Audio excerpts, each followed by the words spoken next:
Nous allons donc ouvrir le Saint-Livre et partager un sujet qui me préoccupe beaucoup parce que les pasteurs, nous avons la responsabilité de semer.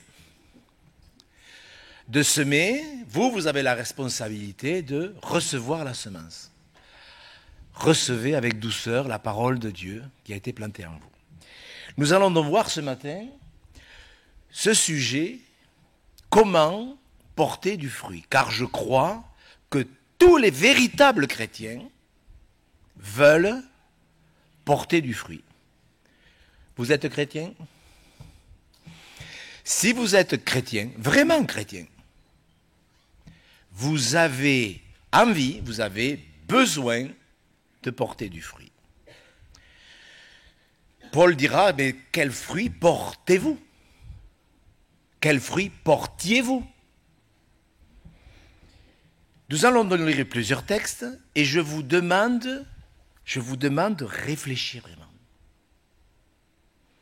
Si vous ne portez pas de fruits, soyez dans la paix. Et écoutez, on peut passer par des moments très difficiles. Vous savez, il y a des arbres, il y a des années, ils ne portent pas de fruits. Ça peut arriver? Ça arrive. Il y a des arbres, ils portent des fruits tous les ans. Je me souviens de ce jour où mon père il me dit, mais je ne comprends pas. Dans les vergers, il y a des fruits tous les ans. Et chez nous, dans les jardins, il y a du fruit presque une fois sur deux. C'est vrai ou c'est pas vrai? Alors il m'a dit, on va aller dans un verger et on va leur demander pourquoi ils ont des pommes tous les ans. Et nous, on n'en a qu'une fois sur deux. Et puis on y a été.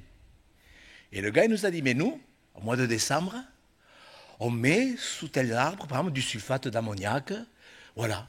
Et sous tel autre, tel engrais, etc. Vous voyez? Il faut se renseigner. Et un chrétien qui veut porter du fruit, il faut qu'il soit bien renseigné. Alors en introduction, nous allons lire cette parabole qui s'adresse à tous les hommes, que ce soit des pécheurs ou que ce soit des chrétiens. Dans Luc au chapitre 8, le Seigneur... Alors des fois on me dit, mais ce texte c'est pour les pécheurs ou pour les chrétiens? C'est pour tous les hommes, quel que soit leur cœur. Un pécheur peut avoir un cœur dur, un chrétien peut-il avoir un cœur dur? Mais bien sûr, donc.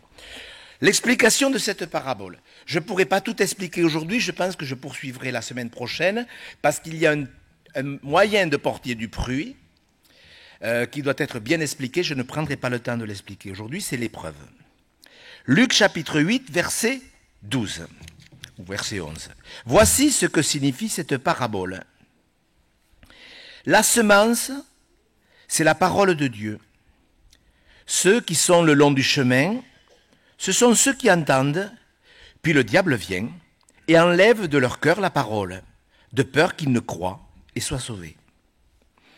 Ceux qui sont sur le roc, ce sont ceux qui, lorsqu'ils entendent la parole, la reçoivent avec joie. Mais ils n'ont pas de racines. Ils croient pour un temps. Et ils succombent au moment de la tentation. Ce qui est tombé parmi les épines, ce sont ceux qui, ayant entendu la parole, s'en vont et la laissent étouffer par les soucis, les richesses et les plaisirs de la vie. Ils ne portent point de fruits qui viennent à maturité. Ce qui est tombé dans la bonne terre, ce sont ceux qui, ayant entendu la parole avec un cœur honnête et bon, la retiennent et portent du fruit avec persévérance. Amen.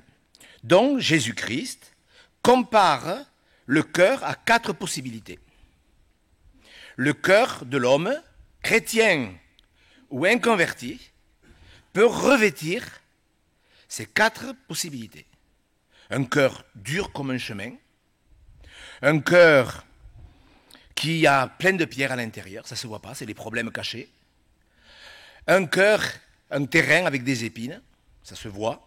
Il y a des problèmes chez les gens qui se voient, il y a des problèmes chez les gens qui ne se voient pas, c'est comme ça.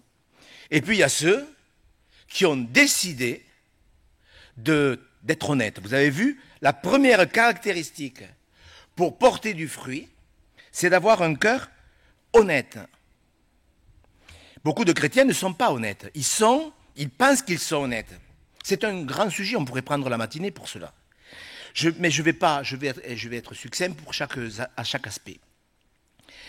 Un cœur honnête, c'est quelqu'un qui se conforme à ce que Dieu dit. Dieu l'a dit, je le crois. Je vous donne un exemple. On va lire dans Romains au chapitre 2. Mes frères et sœurs, l'honnêteté, c'est quelque chose d'important. L'honnêteté avec Dieu. Beaucoup de gens pensent qu'ils sont honnêtes parce qu'ils sont sincères. Mais ils ne sont pas sincères avec la vérité. Ils sont sincères avec ce qu'ils pensent. Je vais prendre un exemple facile.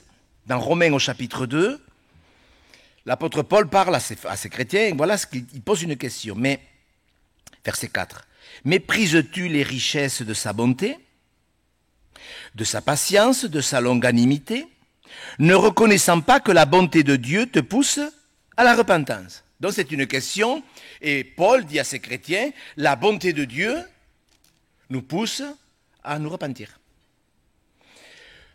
Il y a des gens qui sont sincères et qui disent, mais non, réfléchissez, Dieu est bon. Si Dieu est bon, tout se terminera bien. Si Dieu est bon, l'enfer n'existe pas. Non, je l'ai entendu ça. D'ailleurs, vous savez qu'il y a même des pasteurs qui ne croient pas à l'enfer. Pourquoi ? Parce qu'ils confondent l'honnêteté et la sincérité. Bien sûr que Dieu dit qu'il accomplit les désirs de ceux qui sont sincères, mais il faut être sincère avec la vérité et pas sincère avec ce que l'on pense. Parce que c'est comme ça que des multitudes de gens iront en enfer parce qu'ils sont archi sincères, comme Dieu est bon, c'est pas possible que l'enfer existe. Voilà, vous comprenez ce que ça veut dire ? Et il y a des gens qui pensent être honnêtes, mais ils sont en vérité sincères avec leur diagnostic à eux. Voilà, le premier aspect. Cette honnêteté, voilà, Dieu l'a dit, je le crois. Oui, Dieu est bon, mais Dieu est juste. Ça, c'est le premier point. Nous ne nous rendons pas compte la quantité de chrétiens qui sont malhonnêtes, qui sont capables, mais c'est vraiment vicieux, qui sont capables de tordre le sens des Écritures pour arriver à leur fin. Moi, à peu près toutes les semaines, j'ai un coup de fil d'une personne qui se comporte ainsi. C'est écrit que il y a des chrétiens qui tordent les Écritures pour leur propre ruine. Par exemple, ça me vient à l'esprit. Vous savez, quand Paul dit, parce que bon, quand on étudie les lettres, par exemple, on voit dans Romains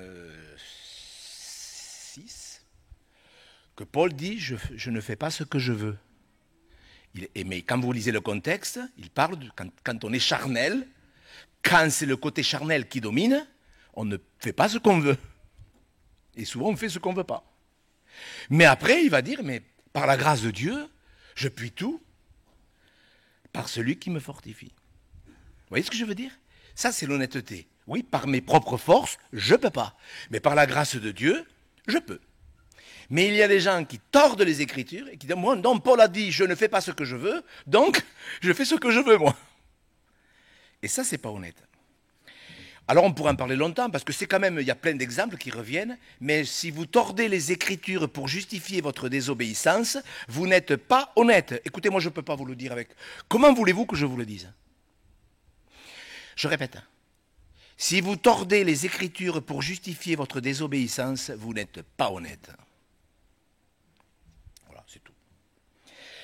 Le deuxième texte, on va en lire plusieurs, parce que c'est très simple en plus. C'est très très simple. Dans le psaume premier, vous savez, les chrétiens, moi je trouve que les chrétiens, ils sont compliqués. Mais vraiment compliqués. Vous connaissez le petit dicton, pourquoi faire simple quand on peut faire compliqué ? Ah, mais je peux vous dire que les chrétiens sont compliqués. Si nous méditions les dons que nous avons entendus ce matin, je peux vous dire qu'on rentrerait dans le repos, vraiment. Psaume premier, les 3 premiers versets. Heureux l'homme qui ne marche pas selon le conseil des méchants, qui ne s'arrête pas sur la voie des pécheurs, qui ne s'assied pas en compagnie des moqueurs, mais qui trouve son plaisir dans la loi de l'Éternel et qui la médite jour et nuit. Il est comme un arbre planté près d'un courant d'eau, qui donne son fruit en sa saison, et dont le feuillage ne se flétrit point, tout ce qu'il fait lui réussit. Amen. Donc, un homme qui porte du fruit, c'est un homme qui médite la parole de Dieu. Il la médite avec son cœur, il y a un plaisir, il prend son plaisir dans la loi de l'Éternel. Ce n'est pas toujours évident, mais ça peut se développer. Tout à l'heure, avec M. Salgado, on parlait de ce verset, quand David dit « Renouvelle en moi un esprit bien disposé ». Est-ce que ça peut arriver que notre cœur ne soit pas bien disposé? Bien sûr. Mais Seigneur, donne-moi un cœur bien disposé. En ce moment, je n'ai pas soif. Seigneur, renouvelle en moi un esprit bien disposé. D'accord? Savoir méditer la parole de Dieu. Alors vous allez me dire, mais monsieur Gros, moi, qu'est-ce qu'il faut méditer? Le livre du Lévitique? Non, mais attendez. Quand je vous dis que les chrétiens sont compliqués, ils sont compliqués. Quand vous voyez un texte qui nous indique comment porter du fruit, nous devrions peut-être même les méditer. C'est des textes que nous devrions noter. Heureux l'homme qui médite. Je fais attention de ne pas m'arrêter sur la voie des moqueurs. Je me souviens, il y a 30 ans, il y avait un chrétien qui m'avait dit « Monsieur Go, vous connaissez le Bébé Show ?» Je dis « Non, je ne sais pas ce que c'est. » C'est une émission le soir, c'est une marionnette à une grenouille qui se marre, qui raconte des blagues par rapport à l'actualité. Alors le soir, moi j'ai regardé le Bébé Show.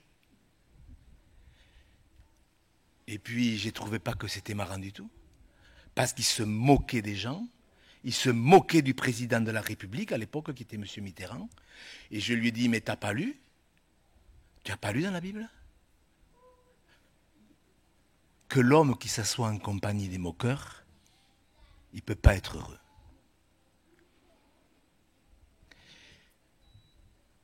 Ne nous étonnons pas que beaucoup de chrétiens ne portent pas de fruits. Moi, je pense qu'on peut rire. Il y en a des sujets pour rire. Mais on ne se moque pas des gens. On ne s'en moque pas. Trouver son plaisir dans la parole de Dieu. Quand même, mes frères et sœurs, un chrétien, il doit porter du fruit. Je le répète, j'aurais pu introduire un peu plus sérieusement en disant, mais dès le départ, on porte du fruit. Quand Jean-Baptiste prêche, il dit, mais produisez du fruit digne de la repentance. Dès que l'on se convertit, on devrait commencer notre vie spirituelle en portant du fruit. Peut-être pas beaucoup, mais commencer à porter un peu de fruit. Les arbres, ils ne portent pas de fruits. Moi, j'ai planté un tilleul, il commence à mettre du fruit cette année. Il y a 3 ou 4 ans que je l'ai planté ou plus. Je sais qu'il faut du temps parfois, mais normalement, on devrait commencer notre vie spirituelle en portant du fruit. Si vous ne portez pas de fruit, vous devez revoir votre repentance, votre conversion et votre nouvelle naissance. Pour cela, vous avez peut-être besoin d'un pasteur, mais faites-le si vous ne portez pas de fruit. Un chrétien, il porte du fruit, commence sa vie en étant honnête. Il est honnête. Quand Paul dit, par exemple, voilà comment vous vous êtes convertis en abandonnant les idoles. Qu'est-ce que vous dites d'un chrétien qui se convertit et qui continue à prier les idoles? Qu'il n'est pas converti. Parce que la Bible dit que quand quelqu'un se convertit, il abandonne les idoles. Mais si vous voulez continuer à prier les idoles, mais priez-les vos idoles. Mais moi je vous le dis, vous n'êtes pas convertis. Voilà, priez-les. C'est votre problème. Mais moi je vous avertis, vous n'êtes pas convertis. C'est ça être honnête. Après, il y a cette affaire de méditation. Commencez à dire, alors comme je l'ai dit, on ne va pas méditer, monsieur Gauche, je voudrais méditer le livre du Lévitique. J'ai envie de connaître la théologie, mais peut-être ça serait plus intelligent de commencer à méditer des versets tout simples. Déchargez-vous sur lui de tous vos fardeaux, car lui-même prend soin de vous. Et je pense qu'on aurait beaucoup à gagner, beaucoup, à commencer ça. Moi, je l'ai fait, mais je vous explique pourquoi. Parce que quand je suis rentré dans le ministère, le pasteur m'a dit, Gérard, tu devrais apprendre un verset par jour, par cœur. Tu partiras d'Albi quand tu connaîtras 1000 versets par cœur. Et j'ai commencé à le faire. Et j'ai commencé à les noter. Et je ne me suis pas rendu compte comment j'ai amené, sans m'en rendre compte, mes pensées captives. Vous savez, quand vous vous réveillez le matin et que vous vous imposez un verset, vous entrez dans le repos. Et quand vous lisez l'homme qui médite, il porte du fruit, mais je vous le dis, ne méditez pas des sujets difficiles à comprendre, parce que la Bible dit qu'il y a des sujets difficiles à comprendre, mais il y a des choses faciles à comprendre. Ne vous inquiétez de rien, mais en toute chose, faites connaître vos besoins à Dieu par des prières. Eh bien, je le note. Et le matin, je me réveille en méditant 5, 10, 15 versets qui vont s'imprégner, parce qu'à force de les lire tous les matins, je suis désolé. Ils vont faire partie de votre vie. Cette parole, elle doit être près de toi, dans ta bouche et dans ton cœur. Et nous pourrions vraiment, par exemple, mardi soir, je voulais le faire dans l'annonce, mais je le fais dans le cadre, parce que c'est enregistré et que des gens sur YouTube le verront. Je sais que mardi soir, il me faut encore exhorter les chrétiens sur le repos. Pourquoi ? Parce que les chrétiens n'y entrent pas. L'autre jour, j'ai eu une dame qui m'a téléphoné pour me remercier pour mes prédications, etc., mais vraiment toute joyeuse et tout. Et puis dans l'entretien, je voyais bien qu'il y avait un petit truc, et je lui dis, mais madame, est-ce que vous vous déchargez sur Jésus de tous vos soucis ? Elle me dit non, je ne le fais pas. J'ai dit, vous êtes dans le repos ? Non. Mes frères et sœurs, méditer, c'est commencer à se poser des questions sur des choses toutes simples. Alors on va un peu plus loin par rapport au fait de porter du fruit.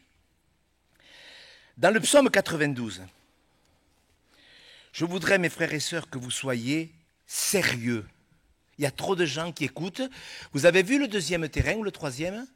Vous avez vu comment il écoute la parole ? Il écoute la parole avec joie. Mais il n'y a pas de racine. Vous avez vu ? Quand quelqu'un écoute la parole de Dieu avec joie, tu te dis, bon, ça va donner, c'est évident. Mais il n'y a pas de racine.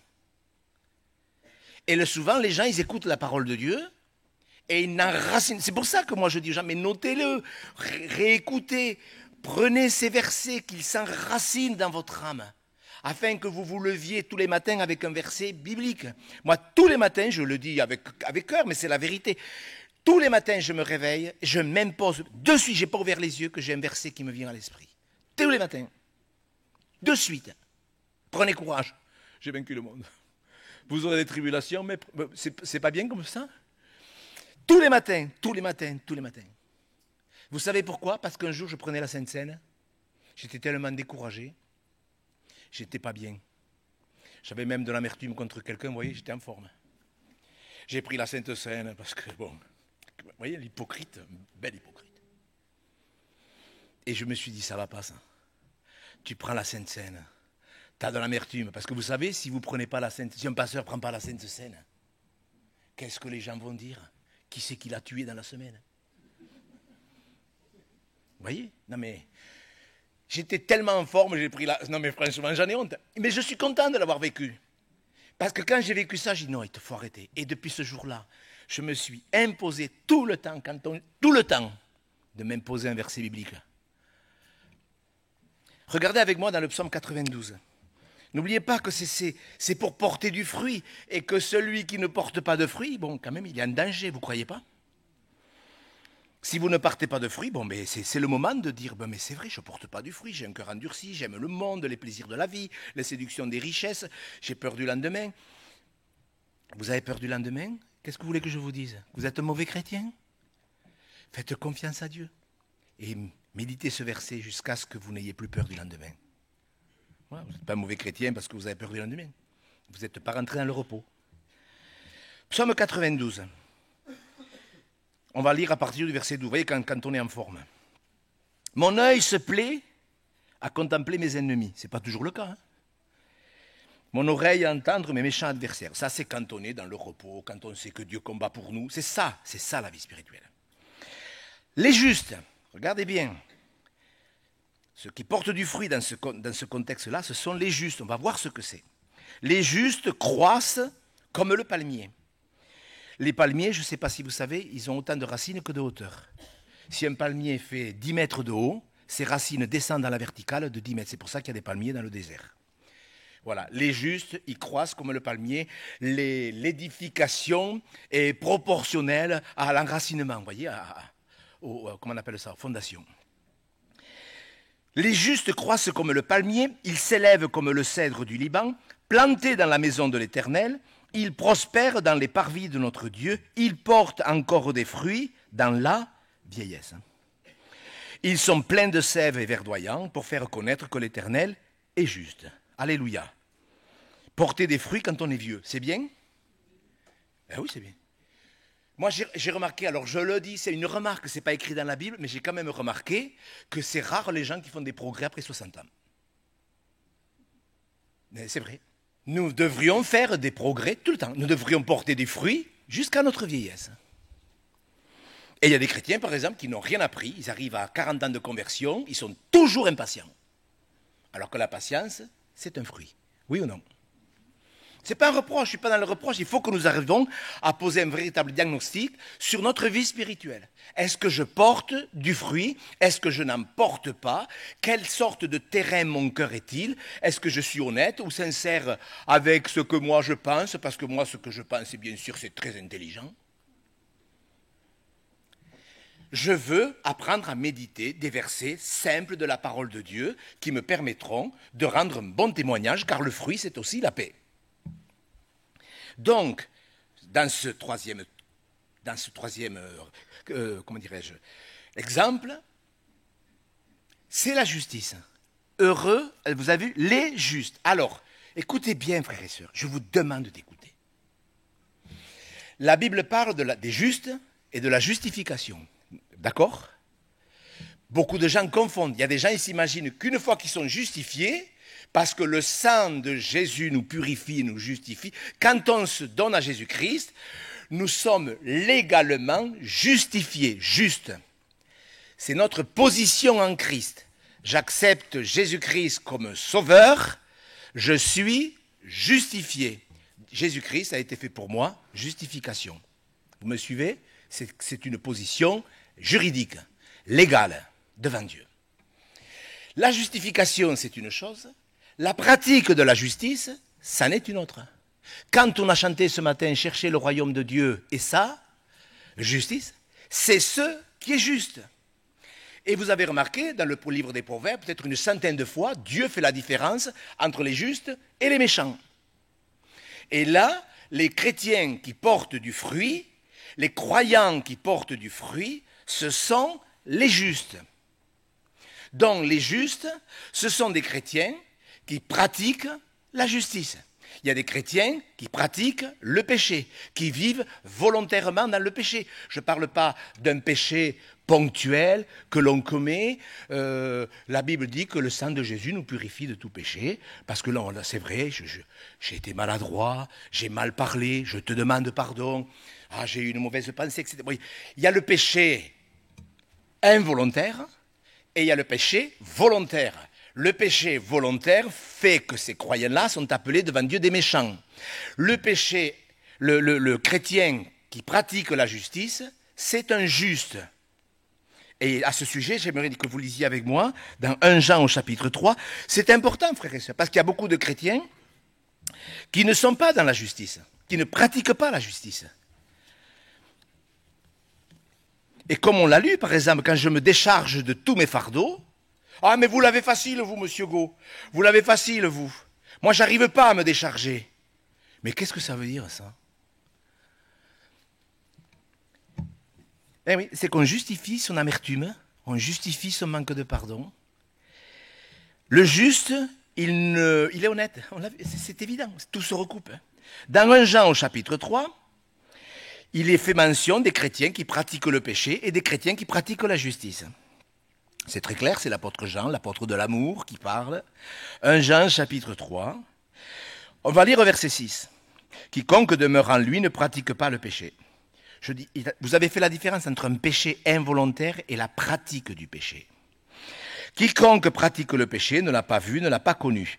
Petits enfants, que personne ne vous séduise, celui qui pratique la justice est juste, comme lui-même est juste. Celui qui pratique le péché est du diable, car le diable pêche dès le commencement. Le Fils de Dieu apparut afin de détruire les œuvres du diable.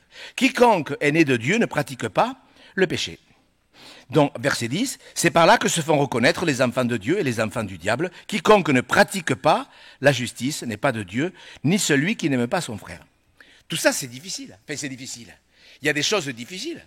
Mais vous ne croyez pas que notre Dieu nous aide à pratiquer la justice? Voilà, Dieu me demande de me décharger de tous mes soucis. C'est vrai que j'ai du mal. Ah, quand ça concerne mes enfants, j'ai du mal.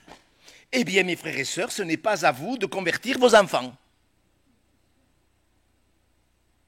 Il y a des chrétiens qui se responsabilisent de trop. Ils se culpabilisent en permanence parce que ça n'a pas tourné comme ils voulaient. Ah, je ne comprends pas, moi je ne vais plus à l'église. Je ne comprends pas pourquoi Dieu a empêché, Dieu n'a pas empêché que ma fille se marie avec un inconverti. Puisque c'est ça, moi je ne vais plus à l'église.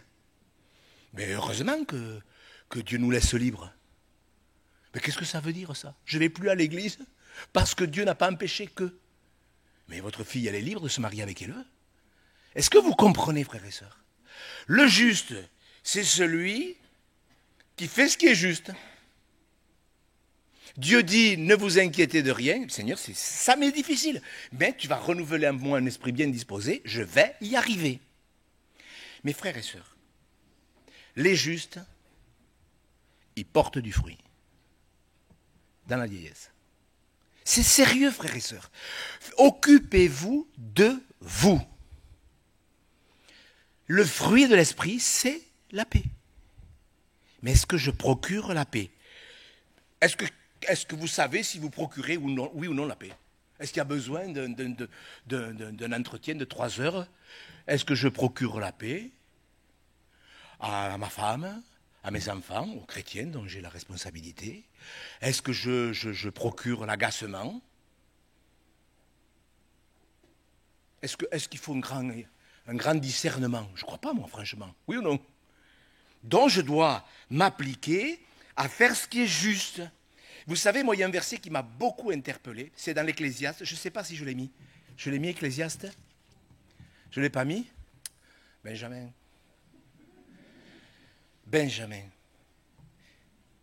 Si vous êtes spirituel, Benjamin, vous auriez dû savoir qu'il faut mettre Ecclésiaste, chapitre 4, verset 17. Que ce soit la dernière fois, Miguel, Benjamin. Ecclésiaste, chapitre 4, verset 17. Regardez ce verset, comment il est bien ce verset, parce qu'il nous éclaire sur le service. Voyez? Prends garde à ton pied lorsque tu entres dans la maison de Dieu. Approche-toi pour écouter plutôt que pour offrir le sacrifice des insensés. Le sacrifice des insensés, c'est ça, c'est-à-dire que je sers Dieu, je le sers, mais je n'obéis pas. Le sacrifice de justice, d'ailleurs quand David se repent, vous savez, après avoir été confronté à son péché par rapport à son adultère, il dit « Je t'offrirai des sacrifices de justice ». Il a compris que servir Dieu et faire le malin pendant 1 an, en me laissant croire aux autres que quel bon cœur il avait en prenant la veuve de Uri, son officier. Et il a dit « Je t'offrirai des sacrifices de justice », c'est-à-dire « Je t'obéirai ». Le sacrifice des insensés, c'est je fais quelque chose pour Dieu, mais je n'obéis pas. C'est ça, être injuste ou être méchant. Mais Dieu va au-devant de celui qui pratique avec joie la justice. Je l'ai mis ce verset? Je l'ai mis, non? C'est Ésaïe. Vous devriez le trouver de suite. Alors attends, on va le mettre parce que je ne pense pas que je l'ai marqué. C'est dans Ésaïe 60. Regardez s'il est beau ce verset. Parce que quand je prie, il me vient toujours à cœur. C'est 63. Ésaïe 63 ou 64. Ésaïe, regardez s'il est beau ce verset. Regardez s'il est beau. Ésaïe 64, verset 4. Il y a plein de versets comme ça qui nous parlent du croyant qui pratique la justice. C'est-à-dire que ce que Dieu dit, je le vis. Le pasteur qui m'a formé, je me rappelle, un des premiers conseils qu'il m'a donné était celui-ci: Gérard, la vérité, ça ne se dit pas. La vérité, ça se vit. Bien sûr que ça se dit, vous avez compris. Regardez ce verset s'il est beau, réellement. Ésaïe 64, verset 4. Tu vas au-devant de celui qui pratique avec joie la justice. Il n'est pas dit tu vas au-devant de celui qui va à l'église. Il y a des gens qui vont à l'église, ils vivent dans le péché. Il y a des gens qui vont à l'église, ils ont un cœur de pierre, ils ont des épines, ils ne règlent rien. Ils repartent, leur cœur est même plus dur que la pierre. C'est le chemin, le diable a de suite envolé la prédication. Volé la prédication. Mes frères et sœurs, le juste, c'est celui qui dit, mais c'est vrai, il faut que je m'applique à méditer la parole. Il faut que je porte du fruit.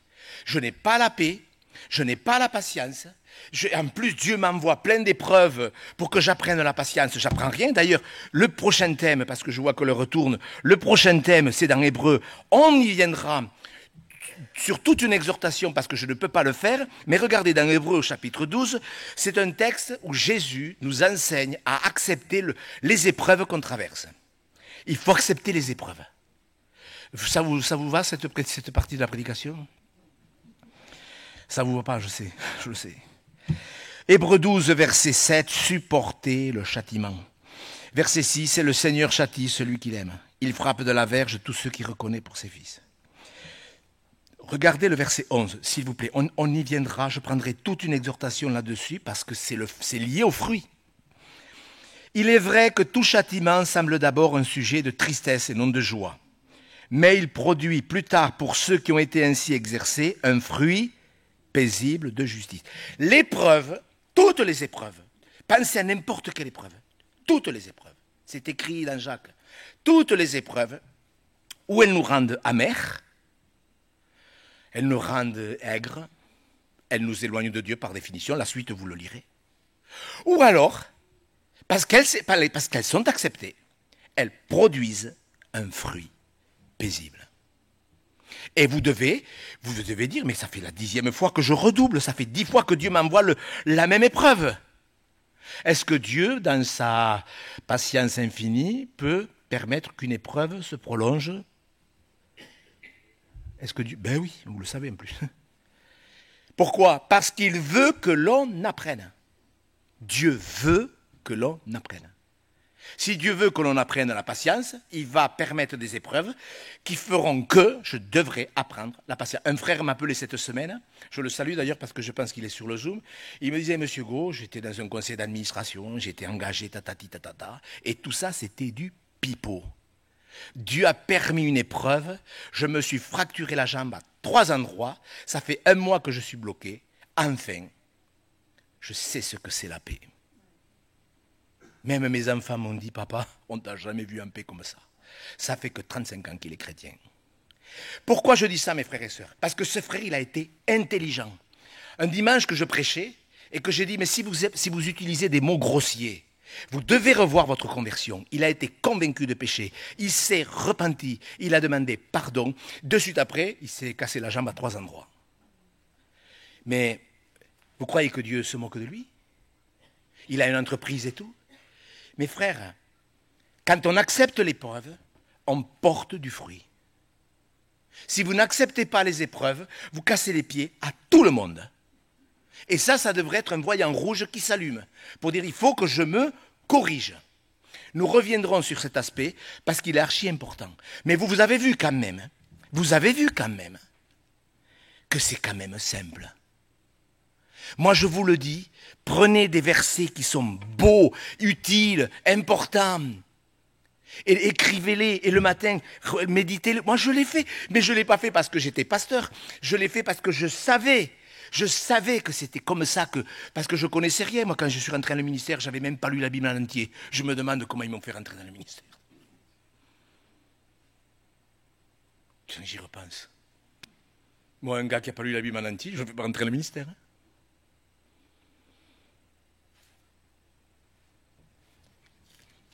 Quatrièmement, lisez avec moi, on va terminer avec ça, c'est archi important.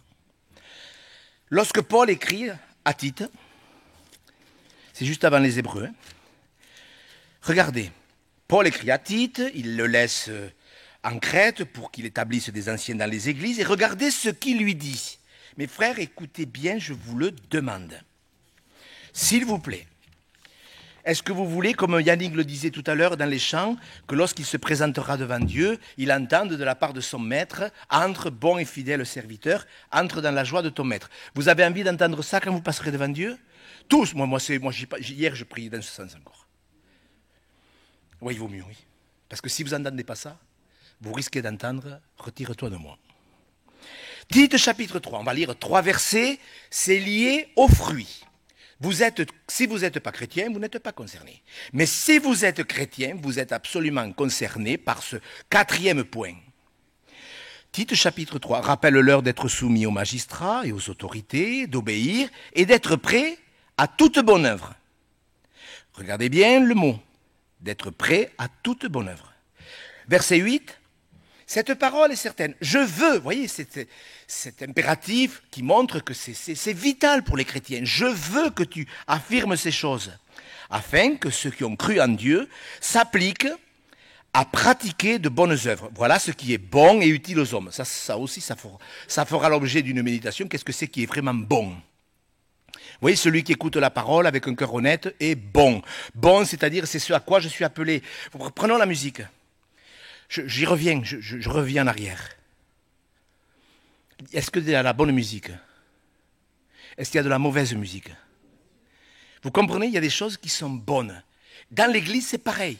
Il y a des choses... La religion, est-ce que c'est bon? C'est mauvais, la religion. La spiritualité, est-ce que c'est bon? Oui. Donc nous devons savoir ce qui est bon. La lettre tue, l'esprit vivifie. Donc, les bonnes œuvres, voilà ce qui est bon. Verset 14. Regardez bien, c'est un impératif.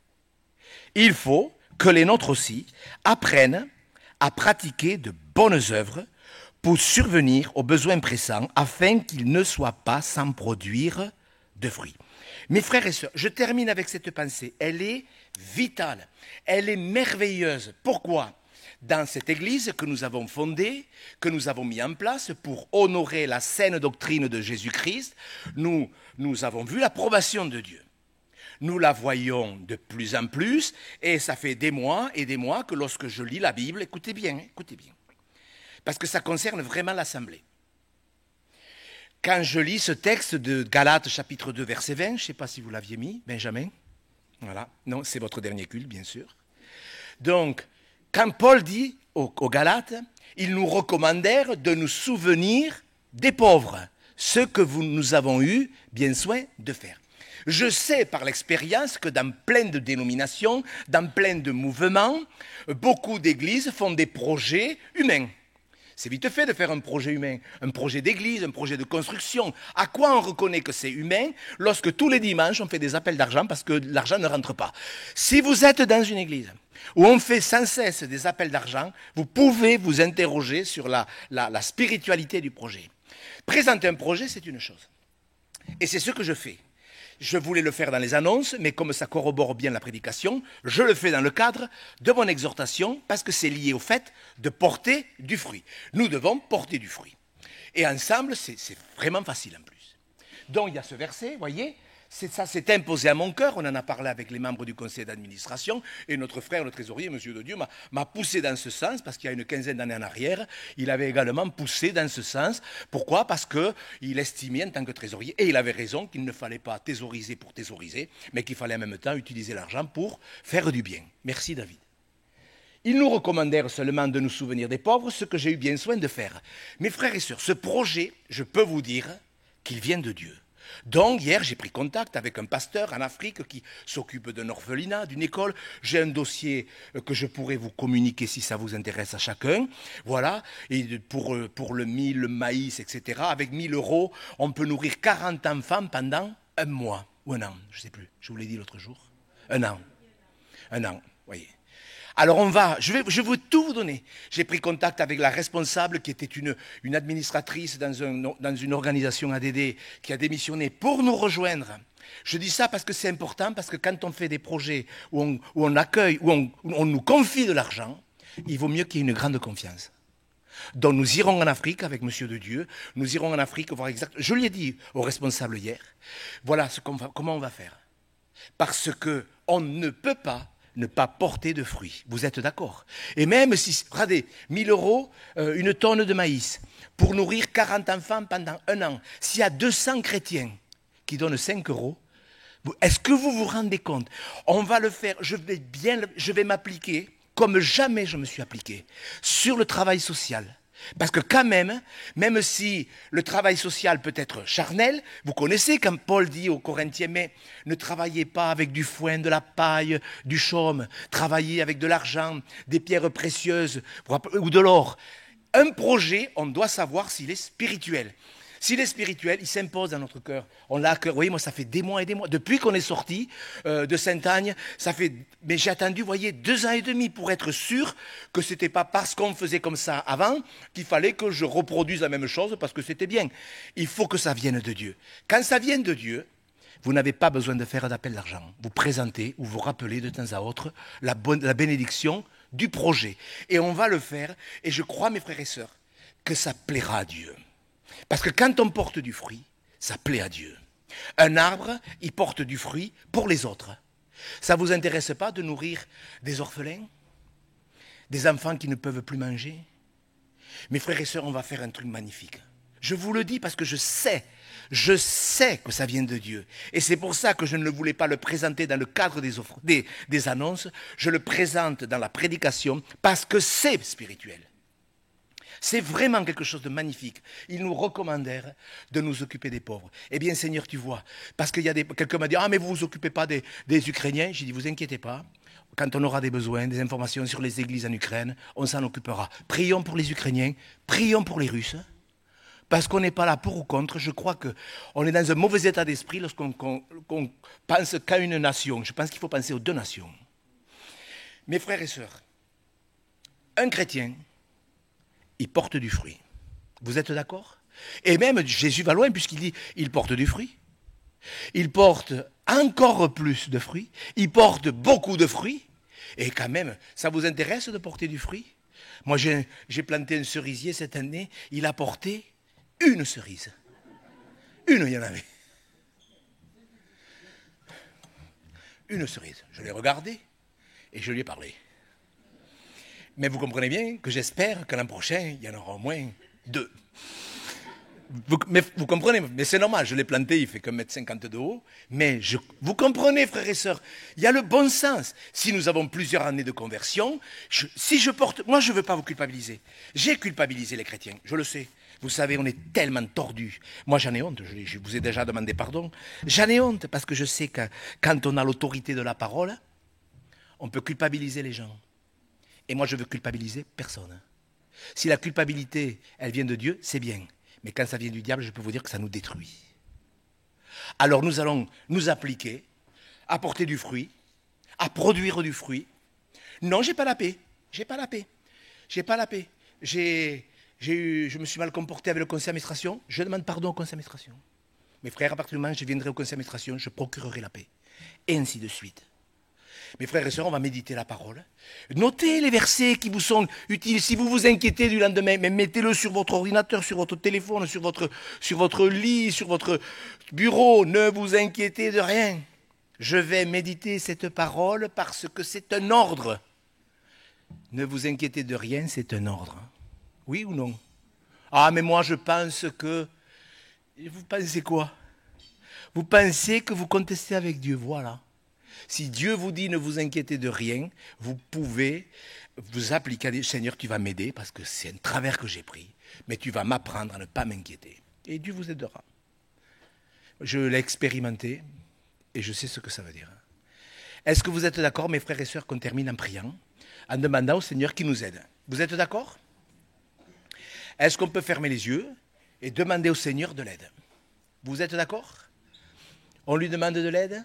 Monsieur Philippi, s'il vous plaît, est-ce que vous voulez venir à ma place? On va prier avec notre frère. Nous allons demander de l'aide. Est-ce que Jésus a dit qu'il serait notre aide? Est-ce que c'est écrit dans la Bible? Bon, alors demandons-lui de l'aide. Ne vous traumatisez pas si vous ne portez pas beaucoup de fruits, si vous êtes comme mon cerisier. Là. Mais mes frères et sœurs, portons du fruit. Nous honorerons le Seigneur. Si vous portez de fruits, c'est ainsi que mon Père sera glorifié.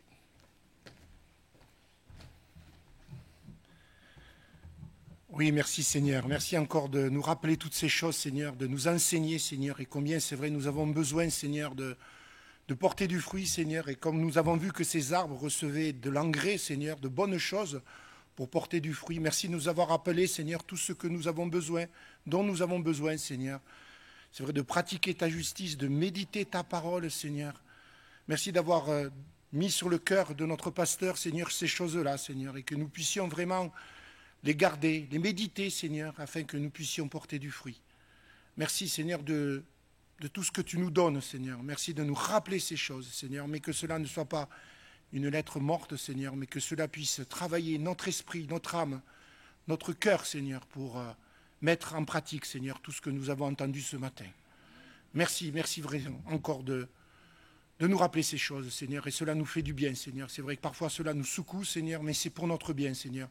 Que nous ne soyons pas dans l'habitude, dans la routine, dans la religiosité, Seigneur, mais que nous puissions, comme nous l'avons vu au travers de ce frère, Seigneur, être capable d'être honnête, de se remettre en question. Et moi le premier, Seigneur, de faire le diagnostic, Seigneur, sur notre foi, où nous en sommes, Seigneur, pour nous tourner vers toi, Seigneur. Et merci parce que, quel que soit notre état, Seigneur, quel que soit le nombre de fruits que nous portons, Seigneur, tu es là pour nous aider, pour nous fertiliser, Seigneur, pour nous faire porter beaucoup de fruits, et tout cela pour ta gloire, et uniquement pour ta gloire. Sois béni, Seigneur, et conduis-nous dans cette semaine, Seigneur. Que tu sois béni et honoré, Seigneur, dans le bon nom de Jésus. Amen.